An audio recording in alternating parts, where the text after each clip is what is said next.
What's up, guys? Roland here. This week on 3D NerdStop, we're going to print out a three-headed skull candy dish.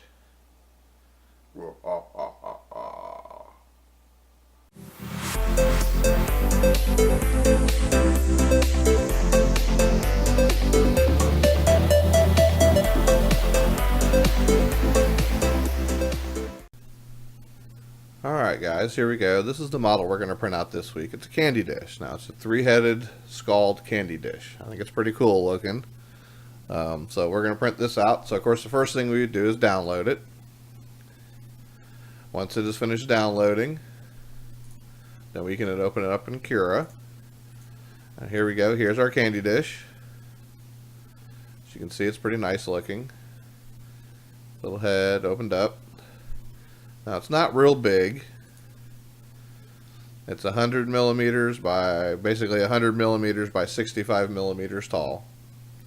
So it's not real big, but it is a decent little candy dish to have. Okay, if we go through our settings for the week, we can see they're going to do a 0.2 on layer height, 1.2 shell thickness, 1.2 top and bottom thickness with a 20% infill. We are going to do the print speed at 60 and the bed temperature at 210. I'm sorry, the print temperature at 210 and the bed temperature at 50. We are going to put support material on this, and we are going to put support material everywhere. That way it fills in all the crevices for the eyes and under the jaw and everything, because there are a lot of overhangs in this model, as you can see. So we want to make sure it all prints out decently, so we're going to put support material everywhere on it. Alright guys, as we can see, this skull at its current size is going to take 5 hours and 13 minutes, which is 15.57 meters of material, or 46 grams.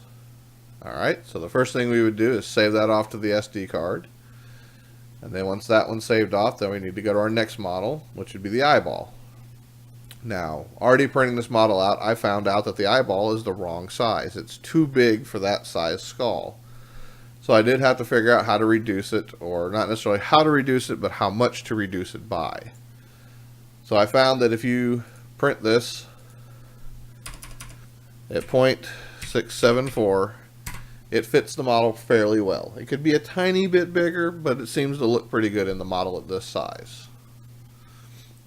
Okay, and we are going to need 4 of these, so we'll just multiply this object out by 3. We can pan out a little bit on it.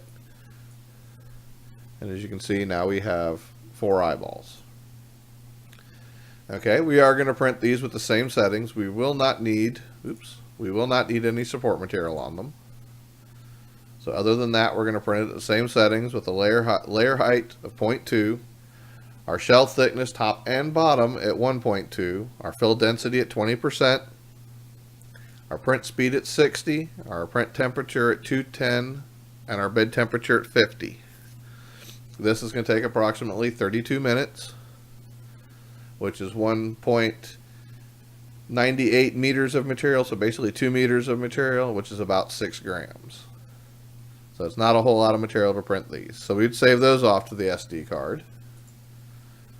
And then our last piece here is the cat eyes, the eyeball, the center of the eye.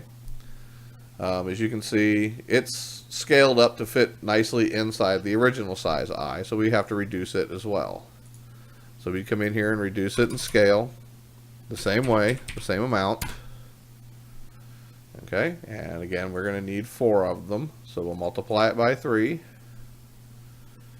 Just set all these up here in a nice neat little line for us. There we go. As you can see, that gives us all the cat eyes. And we're going to do all the same settings over here as we just did for the eyeballs, with no support material. Okay, and as you can see, it says it's going to take 3 minutes, which is 0.16 meters, which it says is 0 grams, which means it's probably about 1 gram of material. It's not a whole lot of material. It's very, very little in order to print all these. So we'll get that saved off to the SD card, and now we'll get the printer heated up and get her printing.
Alright guys, here we go. This is our skull. It's all printed out, and now I've already gone ahead and assembled the whole thing and put the eyeballs in and everything.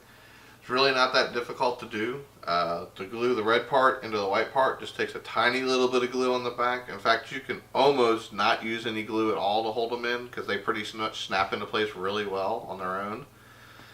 Drop of glue on the back of the eyeballs and just put them in place where you want them. Now I did try and take a marker and color the center of one black, and it didn't work real well, but then again it was an old marker, and I bet you if I had some paint I could have painted that black and made it look really good.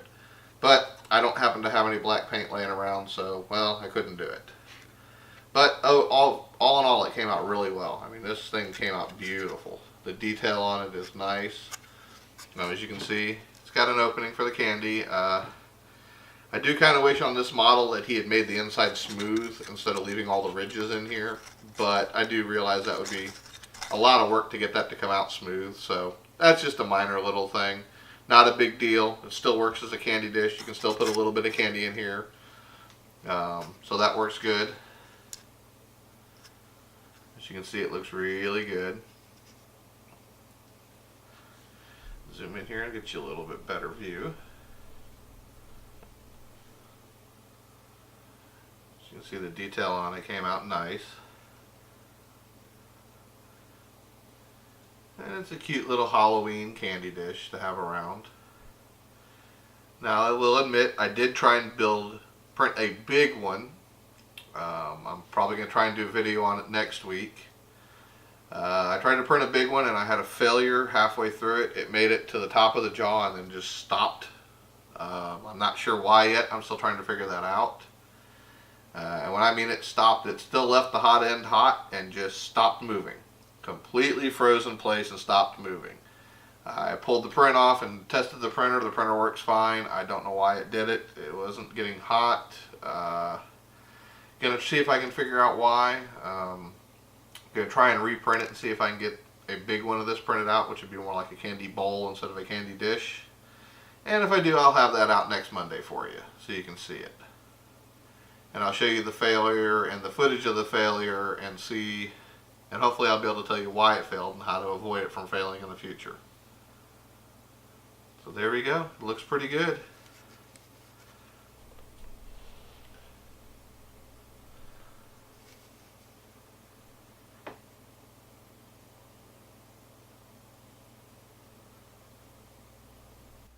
Thank you all for watching. If you like what you saw, please like and subscribe. Please leave a comment down below. I'd love to hear from you. Until next time, have a great day.